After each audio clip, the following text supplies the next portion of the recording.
북유럽의 르네상스 시대의 미술의 한 거장으로 알려지신 분이 계신데 그의 이름은 한스 홀반이라는 분이 있습니다. 이분의 작품 가운데 대사들이라는 그림이 있어요, 여러분. 대사들이라는 그림을 한번 이렇게 바꿔주시죠, 여러분.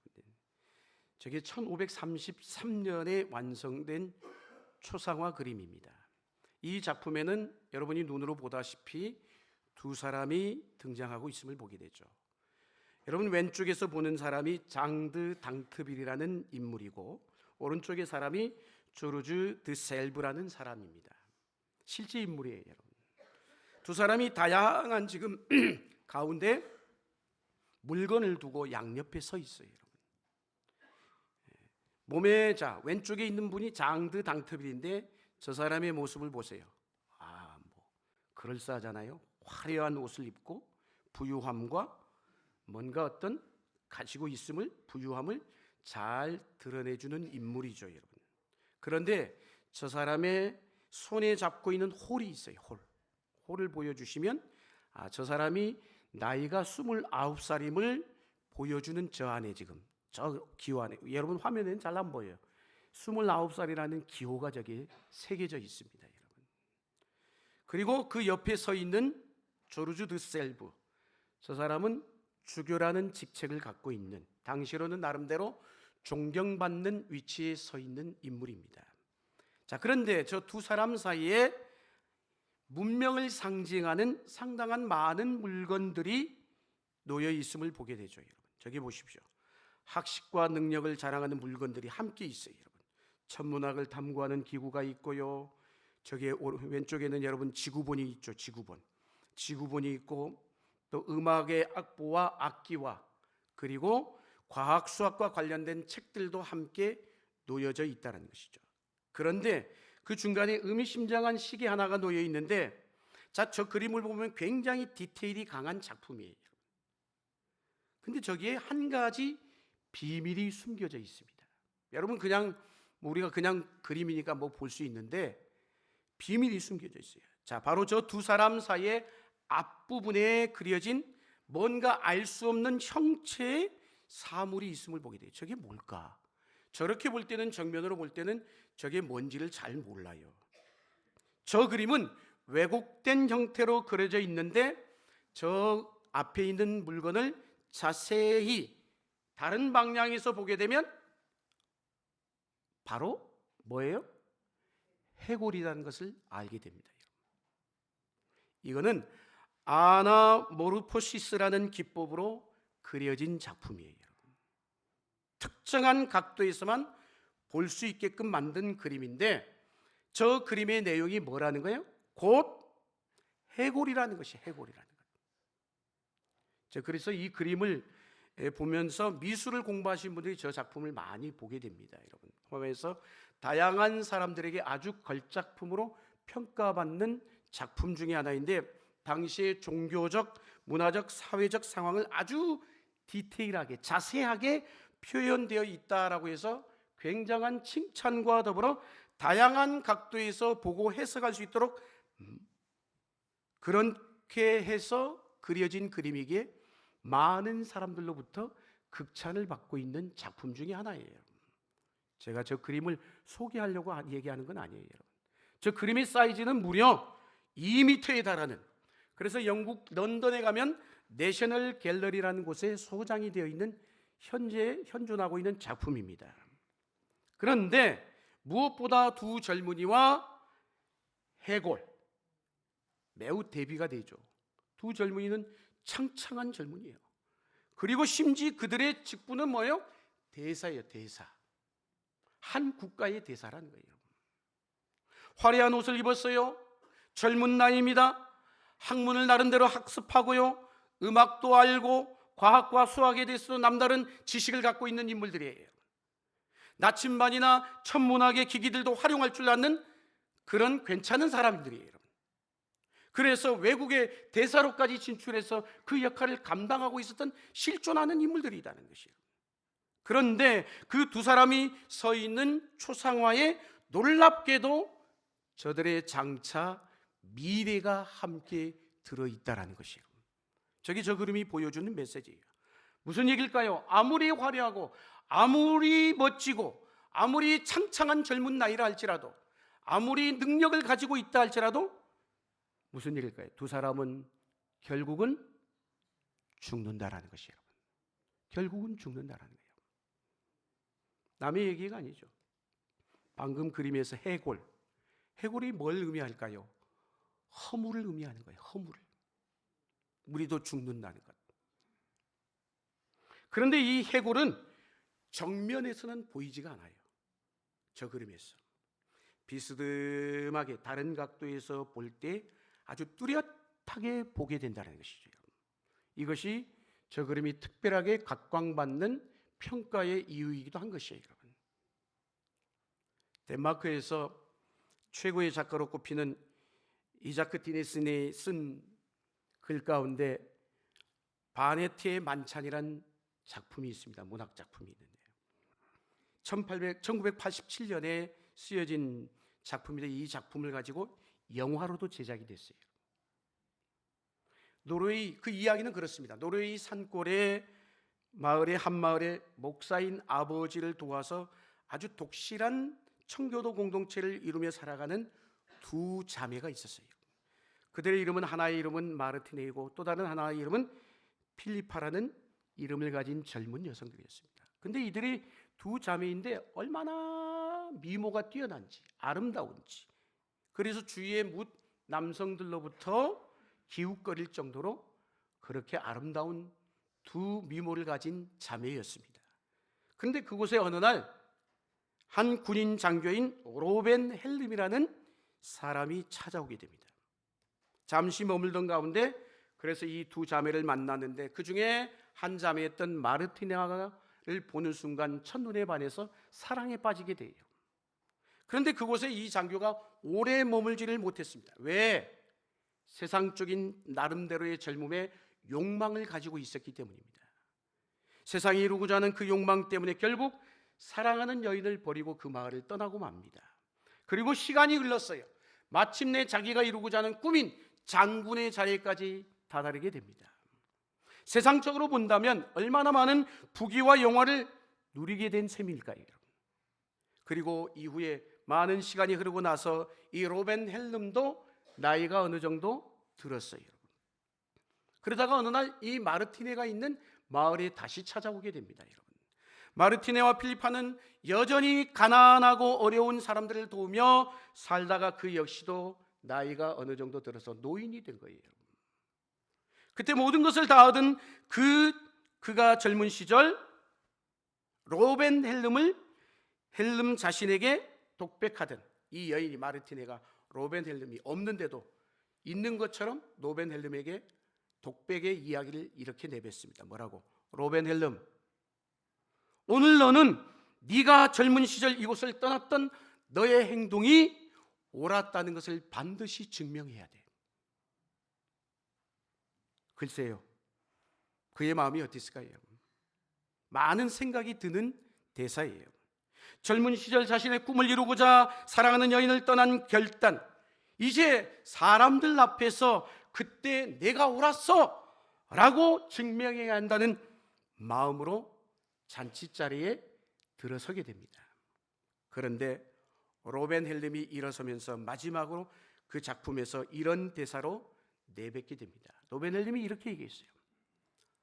헛되다. 헛되다.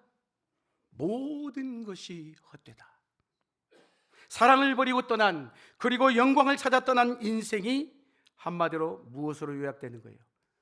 헛되다는 거예요. 헛되다는 거.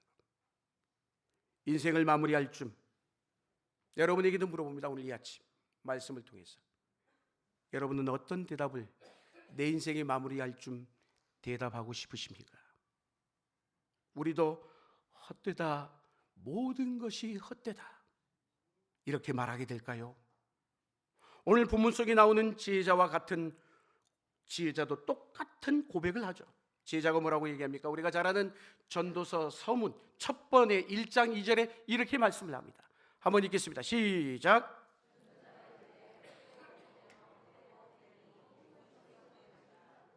굉장히 유명한 말씀이죠, 여러분. 헛되다라는 단어가 무려 반복해서 5번이나 나와요. 이 헛되다라는 히브리어 헤벨이라는 단어는 뭐냐?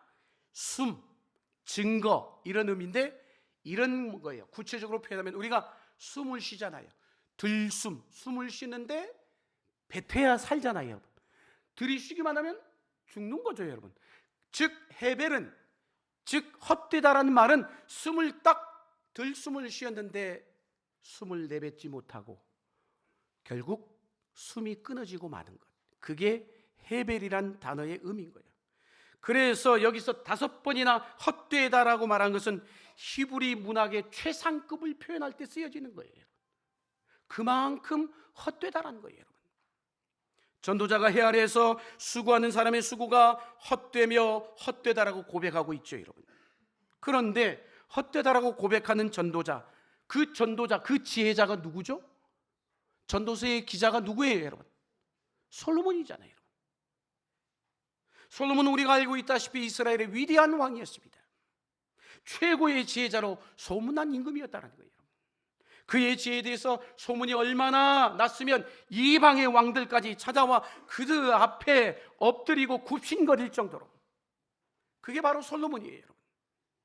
이스라엘의 왕으로 가장 큰 영예와 부귀와 명예를 얻은 왕이기도 합니다, 여러분. 그런데 그런 풍요와 번영의 중심에 있던 왕이 얻은 마지막 인생의 지혜, 뭐라는 거예요? 모든 것이 헛되다라는 사실인 것입니다. 많은 사람들이 지혜가 많은 솔로몬을 부러워합니다. 그렇지만 정작 그는 지혜가 있었기 때문에 여러분 영화와 부귀 영화도 누렸겠지만은 엄청난 번뇌와 근심도 많았다라고 이야기를 합니다. 그가 모든 것을 다 누리고 인생의 경험한 끝에 모든 것이 헛되다라는 사실을 그제서야 알아차린 거예요. 오늘 전도서 말씀을 쓰면서 그제서야 알아차렸다는 거예요. 깨달았다는 거예요. 여러분들 가운데 이렇게 말할지도 몰라요. 목사님, 나도 솔로몬처럼 그래도 한 번이라도 그 부귀 영화 모든 영광을 다 경험하고 나서 나도 그때 가서 인생이 헛되다 그렇게 말할 수 있을 것 같아요. 그렇게 얘기할 수 있는 분들도 있을 수 있습니다. 그런데 사실은 그 전에 우리는 우리 인생, 그렇지 않은 인생을 살면서도 헛되다는 고백을 해야 안 해요? 하거든요, 여러분. 그런 모습을 우리 스스로에게서 발견하잖아요, 여러분. 나이가 점점 들어가고 한 해 가고 두 해 가고 주변에 어르신들이 한 분, 두 분 주님의 부름을 받는 모습을 보면서 올 한 해 동안도 우리 믿음의 성도들 가운데 같이 신앙생활을 했는데 하나님의 부르심을 받은 분들이 계시잖아요, 여러분. 그뿐만이 아니죠. 나이가 들어가면서 질병이 고통 가운데 여러 가지 어려움 가운데 살아가시는 분들을 보면서 이야, 인생이 참 헛되구나 생각이 들지 않는 사람은 단 한 사람도 없을 거예요. 그럴 때마다 여러분 마음에 드는 생각은 무슨 생각이 드십니까? 어떤 생각이 드세요? 야, 인생 잘 살아야 되겠구나. 인생 잘 살아야 되겠구나. 어떻게 하면 알차게 살까? 어떻게 하면 보람되고 어떻게 하면 가치 있게 살까? 그런 생각이 들어야 마땅하잖아요. 그런데 반대로 생각하는 분들도 계실지 모르겠어요. 헛된 인생이니까 어차피 사는 인생, 한 번 사는 인생 헛되다라고 얘기하는데 그래, 그냥 한 번 사는 인생 그냥 포기하고 살자, 이렇게 그냥 될 대로 되라, 그렇게 생각하는 분들도 있을 수 있어요, 여러분. 근데 그런 의식을 표현하는 단어가 있죠, 여러분. 아시는 분은 아실 거예요, 여러분. 고대 로마의 시인이었던 호라티우스의 작품 속에 나오는 표현이 카르페 디엠이라는 표현, 아실 겁니다, 여러분. 그 말의 의미는 뭘까요? 이런 것이죠. 현재를 즐겨라, 미래에는 최소한의 기대만 걸어라 라는 의미예요. 이 말은 이후의 영화 죽은 시인의 사회의 주인공으로 나왔던 커팅 선생의 역을 맡았던 로빈 윌리엄스가 학생들에게 전하면서 전해진 유명한 명언이 됐어요. 카르페 디엠. 즉 오늘을 즐기라는 거야. 너희의 젊음을 특별한 삶으로 만들라라는 거예요. 근데 우리는 오해합니다. 까르페 디엠을 인생이 유한하니까 그냥 향락에 빠져서 재미에 빠져서 그렇게 살라, 그런 뜻일까요? 그런 뜻이 아니에요. 인생이 짧으니 마음대로 멋대로 게으르게 살아도 된다, 그런 말일까요? 천만에요. 오히려 단 한 번뿐인 인생이기 때문에 가치 있게 알차게 잘 살아야 된다, 기쁘고 감사하게 즐겁게 살라는 가르침인 것이에요. 삶에 대한 치열함을 가지고 몸부림치며 살라는 명령을 역설적으로 표현한 말인 것이에요. 이와 비슷한 표현이 오늘 본문에도 나오죠. 본문 11장 9절 상반절 말씀 화면에 있습니다. 같이 한번 읽겠습니다. 시작.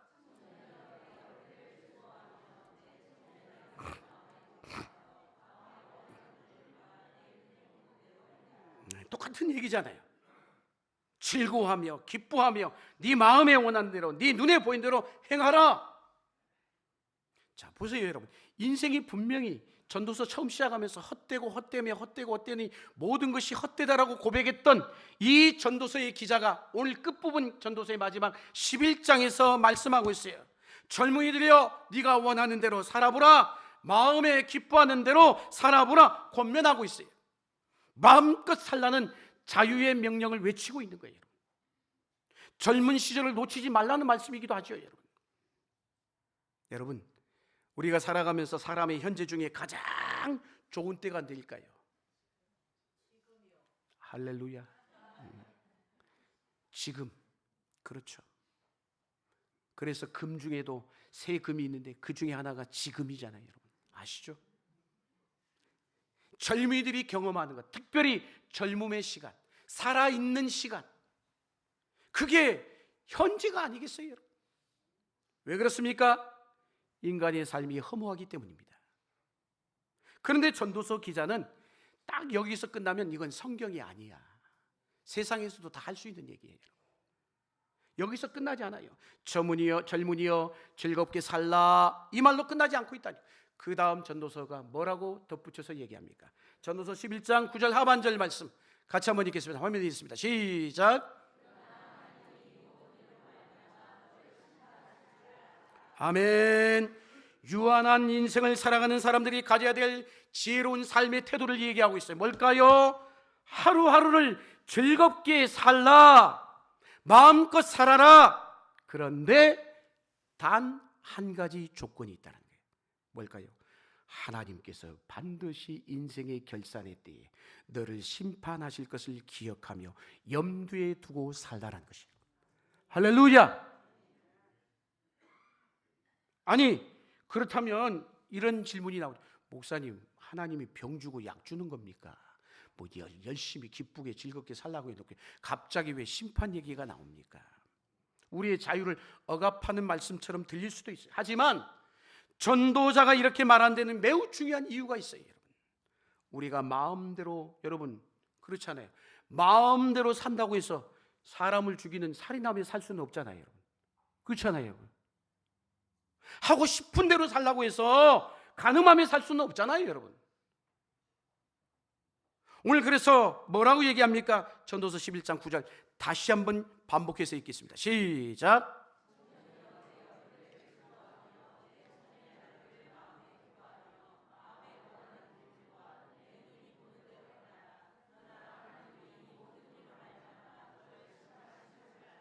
아멘. 이 말은요, 병 주고 약 주고 한 말이 아니에요. 네 마음껏 살아도 된다고 해서 마치 뭐예요? 마지막에 학생 같으면 기말 시험이 있어, 놀면 안 되지, 이런 말과 비슷한 뉘앙스의 얘기예요. 여러분 그러지 않겠습니까?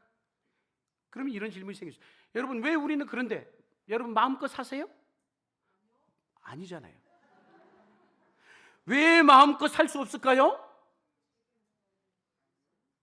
결과에 책임을 져야 하기 때문인 것이에요. 할렐루야. 그래서 딜레마에 빠지는 거예요. 결과에 내가 살아온 인생을 책임져야 되잖아요.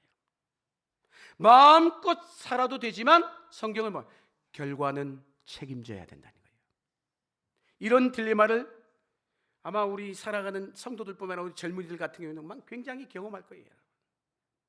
그래서 여러분 들어보셨을 거예요. 욜로족이라는 말, 욜로라는 표현 들어보셨을 것입니다. 욜로는 You only live once의 약자의 약자. 저 말의 뜻은 인생은 오직 한 번뿐이다. 그러니까 어떠라는 거예요? 네 마음껏 살아. 하고 싶은 대로 하면서 살다. 그래서 욜로족은 마음껏 살아갈 것을 모토로 삶은 젊은이들을 가리키는 것입니다. 2016년 심지어 옥스포드 사전에까지 등재될 정도로 그렇게 유명했던 신조어 중에 하나예요. 무슨 얘기일까요? 이 단어는 불확실한 미래를 대비하면서 전전긍긍하기보다는 현재의 삶에 최대한 기쁨을 누리며 살자는 정신적 세계를 보여주는 말인 것이에요. 지금 나 자신이 누리는 행복감이 중요하기 때문에 그냥 마음껏 소비해도 괜찮다. 그래서 한때는 지금도 그런지 모르지만 젊은이들이 가서 열심히 돈을 벌어가지고 어떻게 해요? 여행 갑니다. 먹고 즐깁니다. 그리고 또 일합니다. 한때는 굉장히 각광받는 것 같던 욜로족이 지금은 흐릿해져 가고 있죠, 여러분. 2022년 1월에 19살부터 59살까지 전국의 남녀 1000명을 대상으로 이런 조사를 했어요. 어떤 조사냐? 하고 싶은 것을 하면서 살아야 후회가 없다. 이 말에 대해서 어떻게 생각하십니까? 라고 묻는 질문에 동의하느냐고 물었어요. 그랬더니 무려 74%가 동의한다라고 대답을 했습니다. 그러니까 많은 사람들이 뭐예요? 자신의 행복을 위해서 살고 싶다라고 생각을 해요, 안 해요? 생각하는 사람이 어디 있어? 바보가 아니면. 개인의 행복을 우선시하냐는 질문에도 무려 74%나 육박했다라는 것이에요. 그렇다면 당신이 원하는 대로 살 수 있을 것 같으냐? 또 이 질문에는 또 물었더니 그렇지 못할 것 같다. 이런 사람이 많았다는 거예요. 앞뒤가 안 맞죠? 살고 싶은데 현실은 그렇지 못하다는 얘기인 거예요, 여러분. 무려 62%의 사람들이 노후 준비에 대한 부담감과 불안감 때문에 마음대로 살기가 어렵다는 거예요. 욜로의 삶을 즐기고는 싶지만 미래에 대한 뭐요? 걱정과 불안과 근심 때문에 그렇게 살지 못한다는 거예요. 실제로 마음껏 살고 싶지만 정작 미래에 대한 걱정 때문에 그렇다는 거예요. 걱정.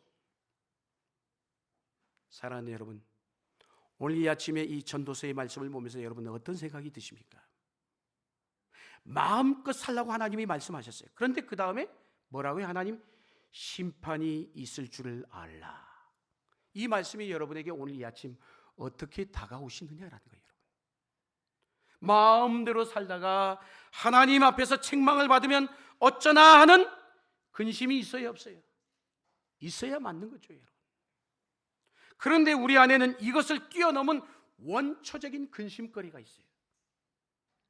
독일의 철학자이자 문학가인 괴테가 쓴 파우스트 작품 가운데 근심이 자기 혼자 독백하는 내용이 나와요. 근심이 이렇게 말합니다. 잘 들어보세요. 네 목소리 귀에는 들리지 않아도 마음속에 쟁쟁이 울릴 거야. 온갖 형상으로 바뀌면서 나는 무서운 힘을 발휘해. 오솔길에서나 파도 위에서나 영원히 불안한 길동무가 되지. 그러면서 근심이 또다시 이렇게 말을 합니다. 누구든지 내게 한번 붙잡히면 온 세상이 쓸모없게 돼. 영원한 어둠이 내리덮어서 해는 뜨지도 지지도 않고 외부의 감각이 완전하다 해도 내부의 어둠이 자리 잡게 될 것이야. 온갖 보화 가운데 어느 것 하나도 네 것으로 소유할 수가 없어. 행복도 불행도 씨름이 되어 풍족한 속에서 줄이게 될 거야. 근심이 하는 말이에요. 근심이. 이처럼 근심은 강력한 힘을 가지고 있어요. 이 시대를 살아가는 수많은 사람들이 근심과 걱정거리에 억눌려 살아갑니다. 진학에 대한 걱정, 취업에 대한 걱정, 직장과 사업에 대한 걱정, 자식에 대한 걱정, 질병에 대한 걱정, 노후에 대한 걱정. 아마 근심거리를 나열하면 끝도 없을 거예요. 이 한 해가 지나면 분명히 다시 새해가 오겠지요. 그러나 근심이 사라질까요? 안 그렇죠, 여러분. 어쩌면 여러분 자신이 더 잘하실 거예요, 여러분. 인생을 즐겁게 살고 싶지만 하나님의 심판이 걱정이 되고 미래에 대한 막연한 불안한, 우리나라가 처한 현실이 더 그래요. 지금 걱정이 있단 말이에요. 이것이 우리의 삶의 모습이에요. 그런데 이때 지혜자는 심판을 염두에 두고 말로 끝났느냐? 그렇지가 않아요.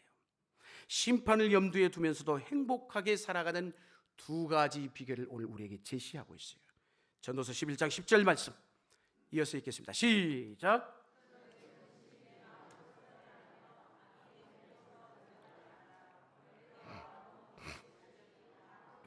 아멘. 여러분, 인생을 행복하게 사는 비결이 무엇일까요? 오늘 솔로몬 지혜자가 말합니다. 뭐라고? 내 근심이 떠나가게 하라. 그리고 악에서부터 돌이켜라. 여러분, 그렇죠. 사실 어느 누가 근심하고 싶어서 근심한 사람이 어디 있어? 근심이 막 다가오는데 어떻게? 근심이 나를 그냥 사방을 둘러싸고 공격해오는데 내가 어떻게 해볼 도리가 없잖아요. 우리는 이 말씀이 그러나 예수님과 연결되어 있다는 사실을 알아야 합니다. 전도나는 근심으로부터 멀어져야 된다고 말하지만 그 근심으로부터 멀어져야 되는 길을 제시해요? 제시하지 못해요? 제시하지 못해요. 자기가 무슨 힘이 있다고. 그러나 우리는 압니다. 주님께서 이 땅에 오셔서 우리의 모든 짐을, 인생의 무거운 짐을 짊어지시고 죄의 짐까지도 짊어지시고 돌아가실 때 전에 주님이 친히 말씀해 주셨어요. 요한복음 14장 1절 말씀입니다. 같이 한번 읽겠습니다. 시작.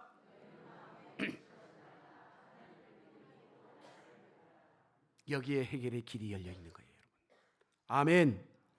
너희는 마음에 근심하지 말라. 여러분, 이렇게만 본다면 이루어질 수 없는 길 같지만은 이 길을 주님이 뭐예요? 말로만 한 게 아니라 친히 십자가의 죽으심으로 길을 열어주셨어요, 여러분. 할렐루야. 그러니 나를 믿고, 아버지를 믿고 또 나를 믿으라고 말씀하고 계신 것이에요. 이것이 바로 우리가 근심하지 않을 이유라는 거예요. 우리는 우리를 선한 길로 인도해 주신 하나님을 굳게 믿을 때 근심에서 멀어질 수 있습니다. 왜 걱정하죠? 왜 근심하죠? 성전에 앉아 있는데, 주님과 함께 동행하는데 주님에 대한 믿음이 없기 때문이에요. 살아계신 주님이 여전히 우리와 함께 하심을 굳게 신뢰하지 못하고 있기 때문인 것이죠. 할렐루야. 우리를 언제나 사랑으로 인도해 주신 주님, 우리와 언제나 동행해 주신 성령님을 믿을 때 근심에서 멀어질 수 있다는 거예요. 하나님을 사랑한 자, 곧 그의 뜻대로 부르심을 입은 자들에게는 모든 것이 합력하여 선을 이룬다는 이 믿음을 가지고 살아갈 때 비로소 우리는 근심하지 않을 수 있음을 믿으시길 주의 이름으로 축복합니다. 우리 주님께서 말씀하시기를 근심 자체만 보지 말고 믿음의 주여 또 온전케 하시는 이 예수를 바라보라는 거예요. 이게 바로 근심을 물리치는 길이고 근심에서 벗어나는 길인 것이에요. 여러분, 근심의 끝에는 무엇이 있습니까? 근심하다가 결국은 시름시름 앓다가 죽는 거예요. 사망의 권세가 놓여 있어요. 실패에 대한 또 두려움도 있어요. 그런데 주님께서 그 모든 것을 짊어지셨다는 거예요. 수고하고 무거운 짐진 자들아 다 내게로 오라. 내가 너희를 쉬게 하리라. 우리를 위하여 십자가를 죽으시고 죽으실 뿐만 아니라 부활의 능력으로 다시 살아나셨다는 것이에요. 그래서 우리 구주 예수 그리스도를 믿을 때 두려움에서 벗어나게 된 줄로 믿습니다. 이것을 우리 주님이 원하고 계시다는 것이에요.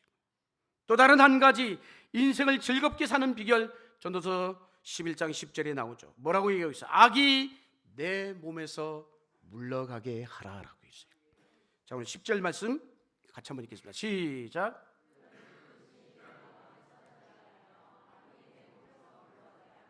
아멘. 우리가 악을 멀리해야 되는 이유는 가만히 근심하는 걸 보세요. 근심. 왜 근심하는가? 근심에 쭉 찾아서 그 뿌리를 찾아가 보면 근심을 유발케 한 게 다 어디냐? 악이요, 악. 죄란 말이에요. 우리가 무엇인가 잘못했을 때 그것이 또 다른 근심을 만들어내잖아요.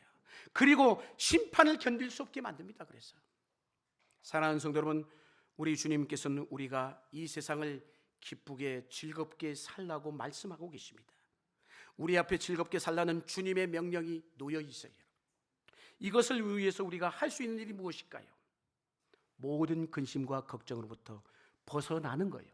벗어나는 일인데 우리를 위해 죽으신, 그러기 위해서는 우리를 위해 죽으신 그리스도를 바라보며 선하신 그분이 여전히 선하신 그분의 계획을 바라보며 믿고 살아가는 것이에요. 여러분, 삶을 기쁘게 즐겁게 행복하게 살아가시기를 축복합니다. 주님을 믿고 의지하며 마음껏 살아가시길 바랍니다. 악에서부터 떠나서 주님과 늘 동행하며 주님께서 이루시고 귀한 그 아름다운 삶을 살아내는 우리 모두가 될 수 있기를 주의 이름으로 간절히 축원합니다. 기도하시겠습니다.